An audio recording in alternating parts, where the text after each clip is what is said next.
Pasalubong center sa Handon Ilocosur at stopover sa Manang Esang Restaurant Ihaw-Ihaw.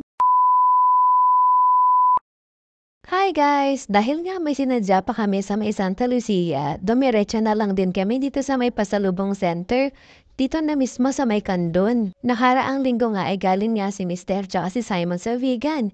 At dito rin sila nabili ng mga pinasalubong nga nila sa akin. Yun ng mga kornek-kornek na nabibili natin dito sa Baguio ng 35 to 40 pesos ay 300 dito. Yung Marcia's kakanin naman na nabili namin sa may Adivay ng 380 pesos na 15 pieces ay 350 pesos naman rito. Namili lang kami na ilang piraso, pinagkasya lang namin yung extra budget namin dito sa labas namin ngayon dito sa Ilocos.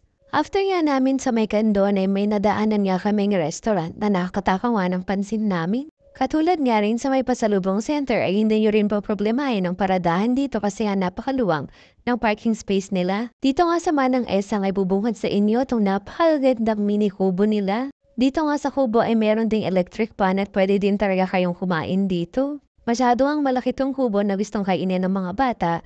Baka nga maghabol-habulan na kami dito at baka makasira.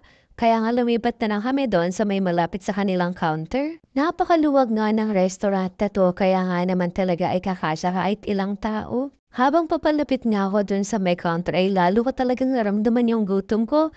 Hindi lang dahil mag-aalauna na kundi dahil nakita kong nakakatakam ng mga ulam nila. Nataloy namang ramdam mong nasa probinsya ka at lahat to ng mga ulam na ito ay pwede nilang iinit para kapag kakain ay talagang parang bagong luto lang. Ngayon nga lang din namin talaga na-encounter tong ganitong ensalada kaya nga in-order na lang din namin.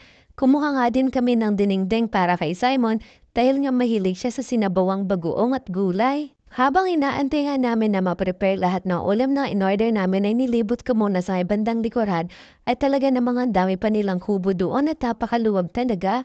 Doon din sa may bandang side ng mga kubo ay nandun din ang kanilang restroom at hugasan ng kamay kasi nga talagang makapapakamay ka kapag ka nga ganito yung ula. Dito ko lang din talaga matitikman tong ganitong klase ng ensalada. Hindi ko nga alam kung ano yung gulay na isa yung parang sitaw na medyo mabuto or kung medyo pakulo-kulubot pero super sarap ng pagkakatimpla. Meron siyang bagoong nut, may kamatis tapos para siyang normal lang na ensalada din natin pero kakaiba yung gulay. Yung kanilang inabraw or dinengdeng ay napakasarap rin talaga ng sabaw kasi nga ang sahog ng gulay ay inihaw na bangus. Isa pang nakakapalib dito ay yung kanilang chicharon bulaklak na napaka-crunchy pero napakalambot.